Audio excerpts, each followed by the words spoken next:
And with it, dudes, welcome back to Garo Attacks Clicker Heroes. Hurrah! Let's get right back into it, shall we? Oh, 10,000 D? What? How long were you gone for, Garo? Well, long story short, my roommate's best friend came here to pick up the dog, and she's taking him out for a walk. We did a little catching up because me and my roommate's best friend, we just so happened to go to acting school together, even though like it's the craziest thing. Like me and her knew each other like in acting school, and then I got out of acting school, and then I was like got apartments with different people, blah blah blah. Eventually, I met my girlfriend, and then I started living in the apartment with her and her other roommates. One of those other roommates is the person that has the dog, and somehow she knows my friend from acting school. It's like serendipitous. Small world, my friends. But yeah, she was coming over to pick up the dog, and blabby blue. Long story short, I was talking for a while, so a bunch of shit happened. I think I killed a few. Treasure chests in the time being, which means this dude is almost up to like his level 25 status, level 75 status. Sorry, it doesn't matter because he still needs level 100, but whatever. Anyways, last episode we talked about Grant the General and how he's like super cool. Next up, we got Frostleaf, and you might be thinking, well, I could understand how Grant the General will be stronger than a couple gods, because he's got like a huge army, he's a great fucking tactician and whatnot, but who the fuck is Frostleaf? He just sounds like a regular hero. Let's talk about it. Let's start a conversation, man. This is how things get solved in the real world. Anyways, Frostleaf, as you can see, he's not gilded, which sucks, because I do like to gild my most expensive dudes, just because it's really good to do that. Dread Knight is gilded, he's getting plus 50 extra damage, but he's doing the most damage, like, totally. So, like, it's super awesome that that's a thing. Excuse me, and, sorry, that's my roommate again. Yeah, so it's good to get this guy gilded. I would have liked to get this guy gilded. It's good for him to be gilded. He's got 3 gilds, Shidatobe. But yeah, it would be nice to continue gilding Dread Knight, because that would just be like what's it called? Like a very immediate damage upgrade on like the plateau that I've hit, which is Dread Knight, and I haven't hired Atlas yet, because Atlas is gonna take quite a long time to hire, because he's worth a lot of money. But yeah, let's talk about Frostleaf then, before I waste this entire episode talking about my roommate and serendipity and dogs. Frostleaf. Winter comes and goes with his presence. Old as the dawn of time, Frostleaf maintains the balance of the seasons. It's time for winter. Let's start the season along your side, he says. Okay, so just because Frostleaf is by our side, it is now winter. It is now snowing, and hail possibly, a lot of shit going on. So, Frostleaf, in my opinion, if these are the Greek gods and whatnot, Frostleaf is a Titan. And as you know, through Greek mythology, the Greek gods, at the time of their like civilization, they weren't always around. The Greek gods were born by other gods. They have an interesting human-like mythology where, you know, deities are born and from other deities having sex, basically. Which is interesting that to think that, knowing like what Christianity and every other religion believes, but back in the day it wasn't that big of a stretch, because what else are they gonna think? You know, it's a big stretch for humans who reproduce by having sex to think that gods reproduce by some other means. But that's what popular religions nowadays believe, is that one, gods don't reproduce. There's only like one, unless you're one of those polytheists out there. but most people just believe in one being these days, and they don't reproduce, and they've always been there forever. But back in the day in Greek mythology, they had these things called Titans, and these things created, I think by having sex, I'm not exactly sure, the gods you see these days, and the gods that they created ended up killing the Titans and like locking them away. So it's like pretty terrible that it's like your own kids murdering you. That sucks. But Frostleaf wasn't murdered or trapped or nothing. He's just still around, and apparently he's the Titan or god, if you want to think of it, of the winter. So entire season, 3 months out of the year. But that's only if he like chooses to fucking travel. Like, apparently it takes him 3 months to go to a new location.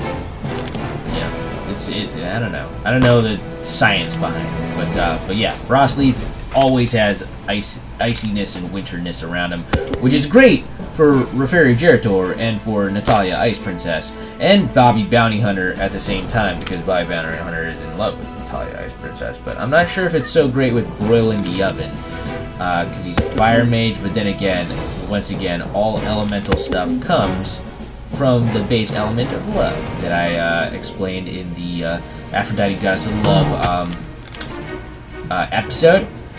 So maybe it has nothing to do with like weakening that element. Maybe it even makes it stronger. Who knows?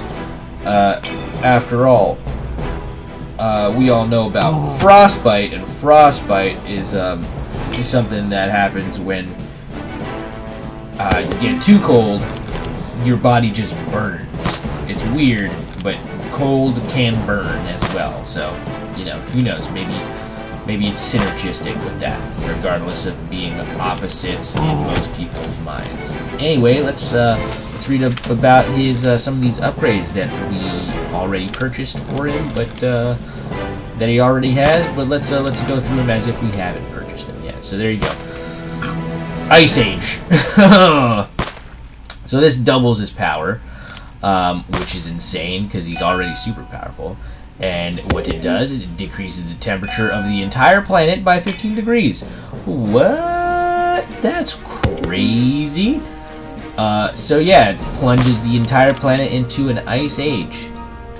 I don't know why I bought this, honestly. I hate the cold. I prefer the hot weathers, in my opinion. But maybe it's better for defeating monsters. You know, 15 degrees colder around the planet makes it so monsters are basically dead when we get to them. So that's pretty baller. Next up, we have the Book of Winter, once again increasing his DPS by 100, doubling his power effectively, and as you can see, he's probably going to be another DPS hero, and for good reason, because he's fucking baller-tastic and, in my opinion, a titan of the Greek legends. Book of Winter. It's a really cold book. Don't touch it, because it'll freeze your hand off. Frostleaf brains. And last time we saw something like this was back here. Yes, the Book of Frost. They said it was a rare book. And then there's the Book of Winter, that looks like an exact copy of it. Maybe the Book of Frost was written by, I don't know, some demigod or something, so that mere mortals can know the knowledge of the Book of Winter. But, of course, the book itself is where the power comes from, because, once again, it's too cool to touch. Only Frostleaf would be able to touch it, so I feel like not only is it the knowledge of all the powers of ice and cold and whatnot, it also acts as a channeling agent for some of the magics in play here, which is super cool. Book of Winter. Book of Winter, not only is it like, oh, you guys read this book, and they're like, well, yeah, but here it's called the Book of Frost. Well, Frostleaf, in his, like, douchey, hipster, like, mannerism, he's like, well, I got the original. It's Book of Winter. You know, it's kind of indie. Probably never heard of it, But yeah, it also channels my magic as opposed to me just gaining the knowledge. So it's pretty cool, man. Yeah. One of these days you might get up to my level. Right now, I think I might be topping it a little bit. That's less hipster and more like douchey jock man. But anyways, next up we got the Frozen Stare. This is another DPS of all heroes, 25%. That's so good. But why does it give everyone 25% DPS? Well, Frostleaf penetrates deep into the souls of his enemies, freezing them in place for eternity. Yeah, so this is another instance of not increasing our strength, but decreasing the enemy's strength by quite a bit. And by decreasing their strength, I mean freezing them in place forever, which makes them very easy to kill, I guess, if they're not already dead. Well, I guess, like, some snow elementals and, like, frost bloops or whatnot, they wouldn't be dead because they're made out of snow and shit, but they're frozen in place for eternity now, as opposed to, like, moving around and being sentient, so it's pretty easy to take those dudes down. It's sort of like everyone else is cleaning up after Frostleaf's fucking amazing sauceness. I have no idea why the deities are fighting with each other, good and evil, when there's these titans that can just fucking take care of everything right off the bat for them. It's super nice. Maybe the deities have some sort of ego attached to them. Oh, you never thought that, did you? Yeah, deities, gods back in the day, they had regular fucking feelings like human beings, and they got jealous, they got angry and shit. So that's probably why they haven't called Frostleaf yet, because they're like, fuck, I hate that guy. He makes me look like some sort of weakling.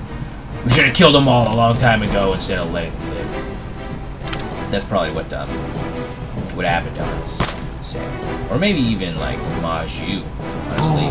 Because Zeus, even though he's, like, the god of thunder, and you think he's, like, the super coolest guy because you watched Hercules that one time from Disney. But actually, Zeus is a pretty big asshole. He was the one who came up with the idea to kill all the Titans. He's the one who cheated on his wife Hera like 1 billion times with regular human beings, creating demigods.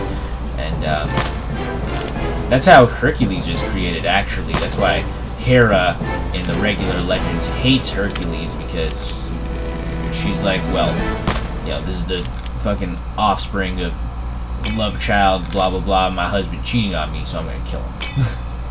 But Hercules can't die.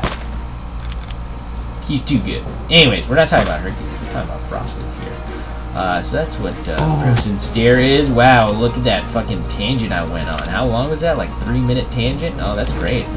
Glad I can do something like that just naturally. That sounds pretty good.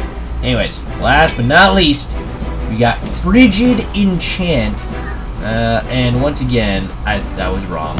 He's not a 100% DPS character. He's pretty much a support character, so once again, probably don't guild this guy, but it's up to you, depending on how far you are. In my opinion, Dread Knight is a better dude to guild than Frostling. But then again, you might not have unlocked Dread Knight just yet, because you're not at that level. It's cool, though. It's cool, though. Maybe instead of Frostleaf or Grant the General, you just guild Shinatobe. He's got a bunch of DPS upgrades right there. That's 310 right there. It's pretty good. Regardless, Frigid Enchant increases click damage by 0.5% total DPS. It's been a while since we've seen this, and our click damage has suffered because of it, but there you go, bringing it back up top. Thank you, Frostleaf. And it says Frostleaf enchants everyone's weapons with icy energy that decreases enemy armor tremendously. So all these enemies that sort of could have withstand the Frozen Stare, and maybe were stronger because of it, because it freezes them, making, like, if a slime become rock hard, so maybe some people can't do it. But with this Frigid Enchant on everyone's weapons and swords and stuff, it's total possibility. Not to mention, Shinatobe takes all weapons into this big old storm, Blade Storm right here, and holy shit, does it make that super effective now as well. That's pretty baller. But anyway, that's Frostleaf. titan of the Greek mythology times, in my opinion, who is basically the personification of winter. And now that we have him, it's always winter. It's an ice age, in fact. And he brings the Book of Winter to channel all this energy to make all of our enemies frozen in place, and then gives everyone an enchantment on their weapons so they can kill all of these frozen enemies, basically like they're his cleanup crew. So Frostleaf, definitely, probably the strongest dude we've met thus far.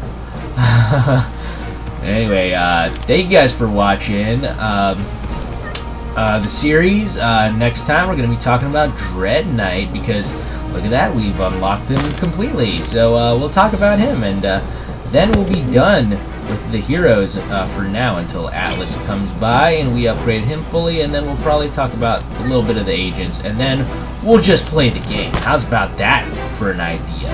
Otherwise, like, subscribe, comment if you're enjoying the series thus far. I know I am, and I'll see you guys next time. Peace out!